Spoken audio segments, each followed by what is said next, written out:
तो बुझ लिह हम संतोष पागल नहीं बन बुझे ज्यादा तू चिराई उड़न बाज हो तो बुझ ली हम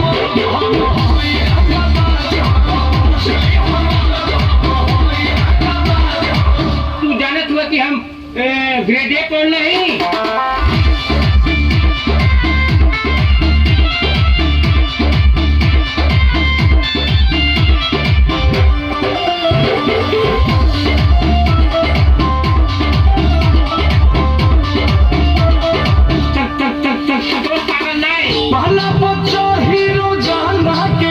जितना हमसे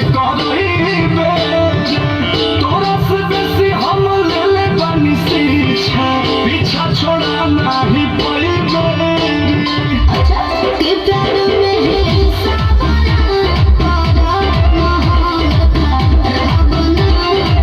अरे करे जा जितना तोहरा से रात में बात कोइले बनी ना उतना केहू औरी खाती जागल ना है लेकिन जदि तू हमार दिल तुरलू तो बुझ लिह हम संतोष पागल नहीं बन बुझे ज्यादा तू चिराई उड़न बाज हो तो बुझ ली हम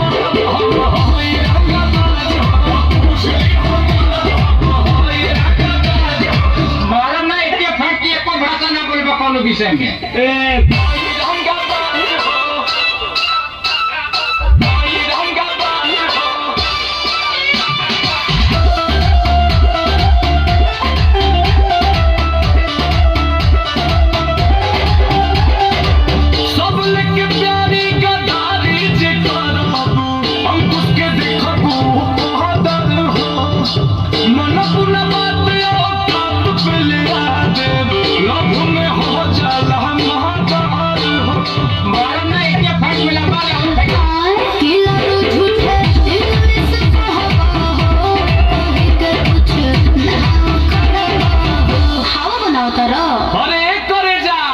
खाली गरजे वाला बादल ना होई आ जदी हमरा के छोड़ के गइलू तो बुझ लिह हम संतोष पागल नहीं बन बुझे ज्यादा तू चिराई उड़न बाज हो तो बुझ ली हम